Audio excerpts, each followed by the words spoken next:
This is the Voices of Titanic podcast, episode 2, and I am your host, Sam. Thank you so much for joining me today. This week, we are going to be talking about Titanic's sole black passenger, Joseph Laroche, his wife, Juliette Lafargue, and their children, Simonne, Louise, and Joseph. This story is really tragic in many ways, but it's really disheartening that this story was not uncovered for decades, which I will bring up again later on. But the fact that this family story is not more popular or more thoroughly discussed, I would love to see it maybe in a movie or a mini series. But I have loved the Titanic since I was a little girl, and I didn't learn about Joseph and his family until last year when I went to the Titanic exhibit in Vegas. And then it was this very small poster or like plaque on the wall. It didn't have a ton of information, but I went, oh my gosh, there was one black passenger on the ship with his white French wife and their mixed children. This is huge. Why doesn't anybody talk about this more? It is another heartbreaking tale of dreams and opportunities taken from a family that only wanted to start a new chapter and make a better life for themselves. Before we get this episode going, I want to apologize ahead of time that I do not speak French. I'm not completely familiar with pronunciation. I tried to look up how to pronounce a lot of these names in cities, so I'm going to do my best. Please bear with me. A little background on where Joseph was from. Joseph Philippe Lemessier Laroche was born May 26, 1886 in Cap-Haïtien, Haiti, to parents Pierre Jean-Baptiste Raoul Augusta and Anne Uzeli Laroche. Cap-Haïtien is a city in northern Haiti founded by the French in 1670. The city was formerly called Cap Francais and was known as the Paris of the Antilles. It served as the capital of the colony until 1770 and saw slave uprisings in 1791. It was used as a harbor by United States ships from 1798 to 1800. Haitian and French troops razed the city during the American Civil War, and self-proclaimed King Henry Christophe rebuilt much of the city until sadly an earthquake in 1842 and a hurricane in 1928 destroyed most of the historic buildings. Today, the harbor handles approximately 1/9 of Haiti's import-export trade. The city is also a market for produce local to the area, such as bananas, pineapples, sugarcane, coffee, and cocoa. Cointreau and Grand Marnier have used their bitter oranges to make liquors. The city has opened itself up to tourism in the last couple decades and includes attractions like the nearby Palace of Sans-Souci and the Fortress of La Citadelle La Fière, both of which were built by Henry Christophe and were designated UNESCO World Heritage Sites in 1982. Cap-Haïtien Citadel is often called the eighth wonder of the world. It took 13 years and 200,000 former slaves to build it, starting in 1804. Now that we have some history on where Joseph came from, let's circle back to him and his life. Joseph Laroche was born into a prosperous family, a family that had rich history going back to the 17th century when a French captain by the name of Laroche married a young Haitian girl. It is said that Joseph's mother made her fortune in the coffee trade. Many members of her family were also important people in Cape Town, which is one of the country's largest cities. He was also the nephew of Haitian President Dessalines M. Cincinnatus Leconte. I could not find a reason for this anywhere, but I read 2 sources saying that his father refused to acknowledge him and that he was raised primarily by his mother, which seems to add up because he took his mother's last name. I also found one source that said possibly that the father was white, but I don't want to acknowledge that as a valid source. That could totally be a rumor. I'm not sure. It's one of the difficulties of researching people who lived over 100 years ago. He was a good pupil who earned good marks in his classes. In his spare time, he enjoyed attending cockfights and playing marbles with friends. As a young man, he was fascinated by engineering, and at the age of 15, he traveled to Beauvais, France in 1901 to further his studies and become an engineer. He traveled with a teacher, Monsignor Kersuzin, who was the Lord Bishop of Haiti at the time. Joseph enrolled at the institution du Saint-Esprit, a boarding school for boys that cost 1,000 francs per year, and he boarded with Coeur Suzanne during his time at the school. Several years later, Monseigneur Coeur Suzanne wanted to visit a friend in the small village of Villers-et-Juif, a southern suburb of Paris. This is when Joseph met and fell in love with Juliette Lafargue, a white French woman. Villers-et-Juif has a lot of rich history and can be traced back to ancient times. Roman legions once traveled along the old road that passed through this town, connecting Paris to Gaul, and this prime location helped develop the city over the centuries. Juliette Lafargue was born October 20th, 1889 in Boulogne-Seine. Her mother, Celestine Marie Louise Amélie Reynaud, had died at only 40 years old a few years prior. Her father, Monsieur André Charles Lafargue, a widower, was a wine cellar in Villers-et-Juif. Lafargue's father would not allow Joseph and Juliette to get married until after Joseph received his engineering degree. After graduating, they wed on March 18, 1908. After their wedding, they moved into his father-in-law's home in Villers-et-Juif. His first job was at Norcid, a company responsible for building the Paris metro. Unfortunately, the experience was short-lived, and after his contract ended, Joseph struggled to find stable employment due to the rampant racial discrimination at the time. In a 1995 interview with Louise Laroche, one of Joseph and Juliette's daughters, she explains, quote, "Joseph found odd jobs, but his employers always used the excuse that he was young and inexperienced to underpay him." Which we know that he was qualified for these jobs. He was a highly educated young man. The newlyweds welcomed their first daughter, Simonne, on February 19, 1909. Shortly afterward, they celebrated the birth of their second daughter, Louise, on July 2, 1910. Louise was born prematurely, and because of this, she suffered many medical complications during her first years of life.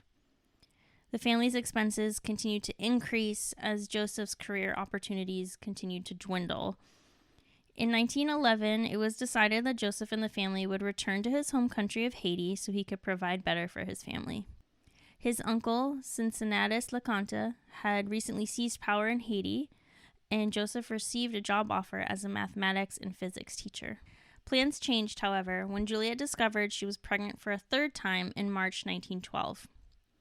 Joseph thought it would be better to leave earlier than planned so his wife would be less tired and the baby could be born in Haiti, which is such an understandable choice. As a mom, I can't imagine traveling with a newborn for a week while crossing the Atlantic. Not an ideal scenario at all, especially with two small children. Joseph's mom was overcome with joy at this news of her son's return, and as a homecoming gift, she purchased tickets for their journey home on the French line's newest steamship, another four-funneled liner called the SS France. Also on her maiden voyage, this new ship was to depart for New York from Le Havre on April 20th.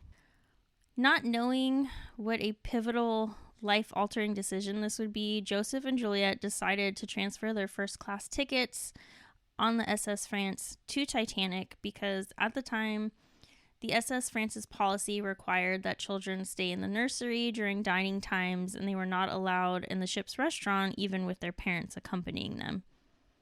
Not wanting to be separated from his daughters, traveling aboard the Titanic, also on her maiden voyage, and 10 days earlier on April 10th, which would get them to Haiti faster, seemed like a reasonable idea.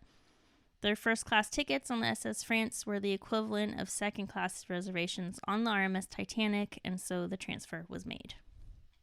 The Laroche family traveled via train from Paris to Cherbourg, France.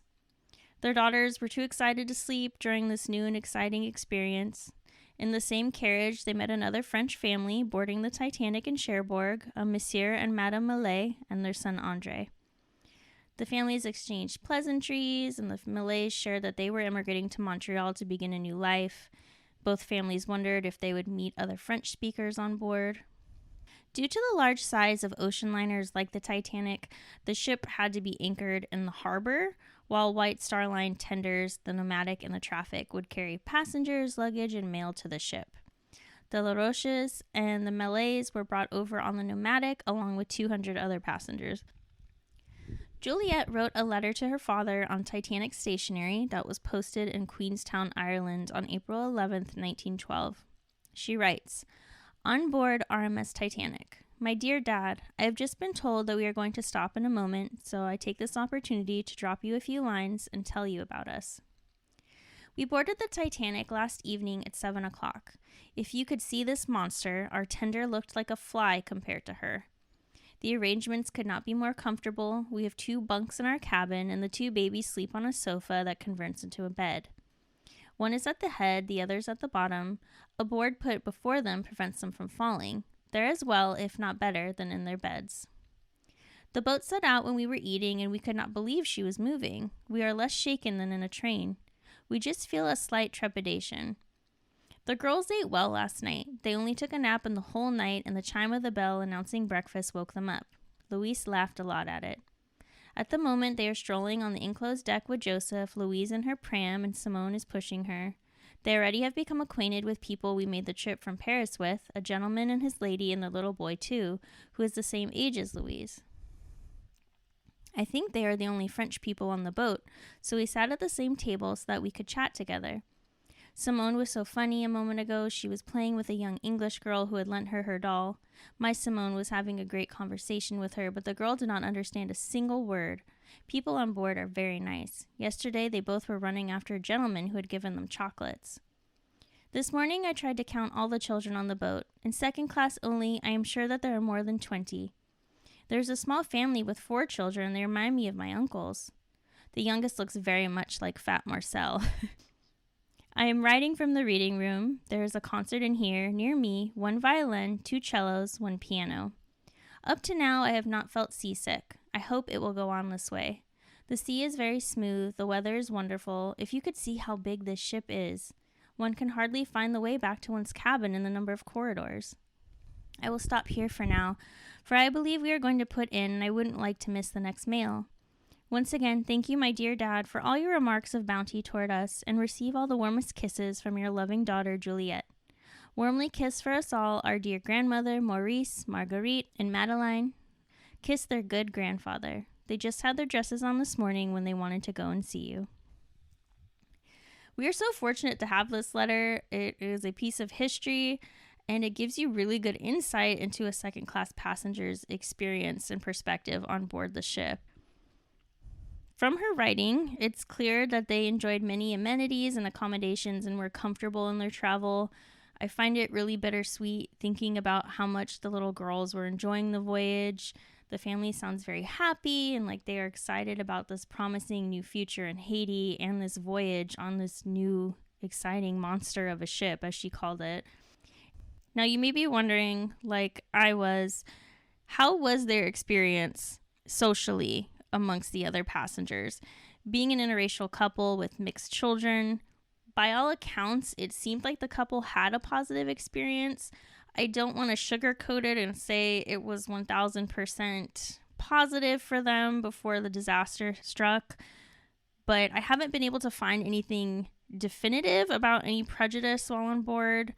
But it is certainly within the realm of possibility, so I don't want to say that it didn't happen. There could have been stares, odd looks, passive-aggressive remarks, or outright blatant discrimination.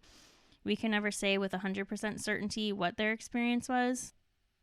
I've seen 2 accounts of what happened on the night of April 14th, 1912. Either Joseph was in the second-class smoking room and felt the collision, causing him to return to his family in the cabin, or the second scenario is that a steward came to their cabin and alerted the whole family that the Titanic had had an accident and that they would need to put on their life belts.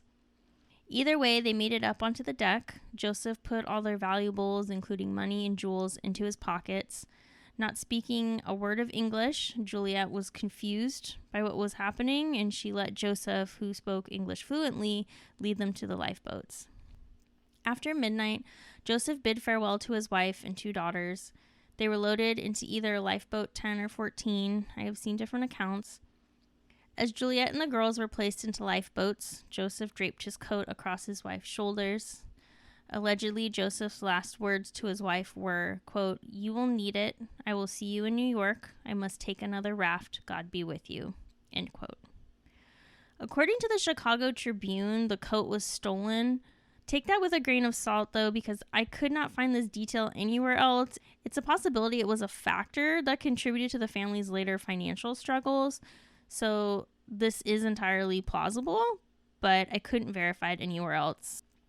Joseph Philippe Lamercier Laroche perished that fateful night. His final moments are unknown, and sadly, his body was never recovered. He was only 25 years old and did not live to see his 26th birthday the next month, and he did not live to see the birth of his son. On April 15, 1912, Juliette, Simonne, and Louise were hauled up in bags to board the rescue ship Cunard's Carpathia. Simonne recalled how scary the experience had been, and the image stayed with her. Once on board, their mother had already concluded that Joseph had died, as no other lifeboats had been picked up. Juliette was now a widowed mother of 2, with another on the way. Understandably, she felt very alone and very scared. Fortunately, she reconnected with Madame Antoinette Millet and her son André. They had both been saved, but tragically, she was now also a widow. Neither woman could remember what lifeboat they had been rescued in. The only detail Juliette could remember was that she was in a boat with a countess or someone with a title who rowed the boat all night. The boat had icy water at the bottom, and her feet were frozen. The voyage on the Carpathia was not easy. Juliette had to steal napkins at mealtimes to make diapers for the girls because the ship was so low on linen. The liner also now had over 700 extra passengers. There were storms, and many survivors had lost loved ones. It's hard to imagine being amongst all these other people who are grieving as you try to grapple with your own trauma and loss. And on top of that, you're taking care of 2 small children while being pregnant. It is truly unbelievable and remarkable what she went through. On April 18th, the Carpathia arrived safely in New York despite the foggy weather. It was pouring rain upon the 30,000 people who waited for the Carpathia's appearance. It was a mixture of reporters hungry for a story and families of passengers eagerly awaiting news of their loved ones. Juliette and her girls were sent to a hospital, most likely St. Vincent's, where she received treatment for her frozen feet. Suffering from the loss of her husband and their belongings, and alone with 2 children, Juliette made the decision to cancel their journey to Haiti and instead return home to her father in France. They sailed on a French ship, the SS Chicago, and arrived in Le Havre. Later that year, in December of 1912, Juliette gave birth to a son, who she named after his father, Joseph Lamercier Laroche. Juliette's father, Monsieur Lafargue, at age 50, could not earn enough money to take care of the whole family with his wine business. He encouraged his daughter to sue the White Star Line for the losses their family had suffered. And finally, in 1918, she received 150,000 francs that allowed her a new opportunity. She started a small business in their house, dyeing cloth and crafts making, which turned out to be rather successful. In 1920, Joseph's mother, Anne Ursule Laroche, made the trip from Haiti to meet her daughter-in-law and grandchildren for the very first time. It is said that their grandmother treated them as foreigners and not like family. With the visit being unsuccessful, she returned to Haiti and never saw them again. I'm really curious as to what occurred during this visit. It's really heartbreaking to me that she never visited these 3 children again, who were the only connection she had to her deceased son. It's pretty mind-boggling, but who knows what really happened behind closed doors. Juliette inherited the house after her father passed away. In 1932, a journalist tried to get an interview with Juliette, but she refused, putting the experience of the Titanic behind her.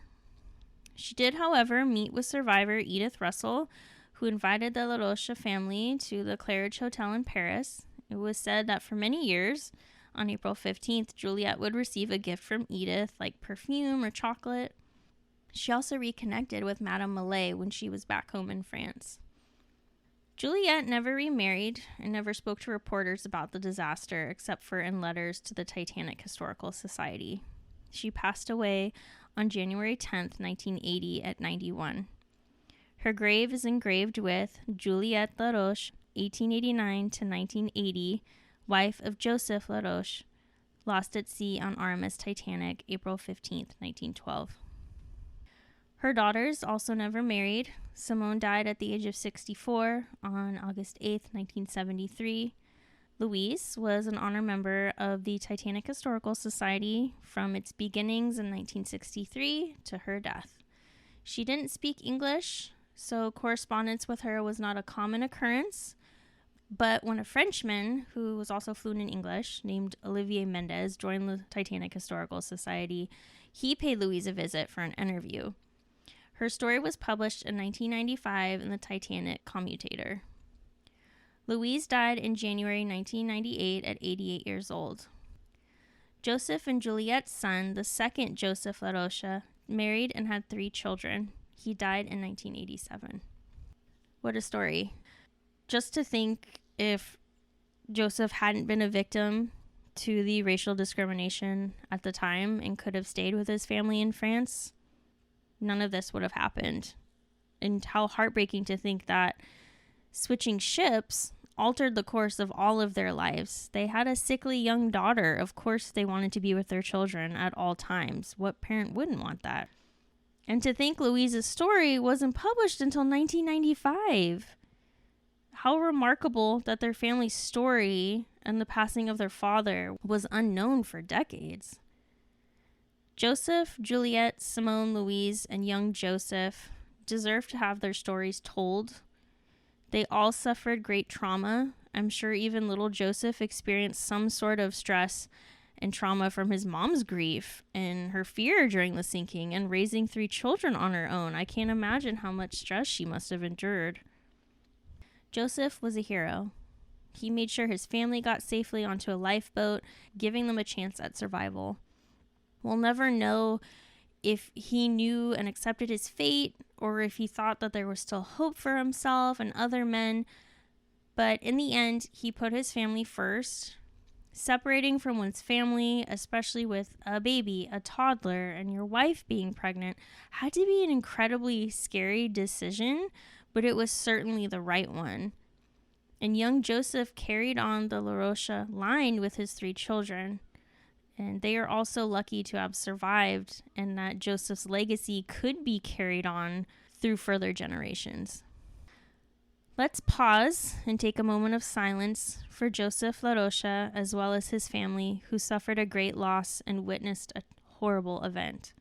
Let us honor them and the thousands of lives that were lost with Joseph.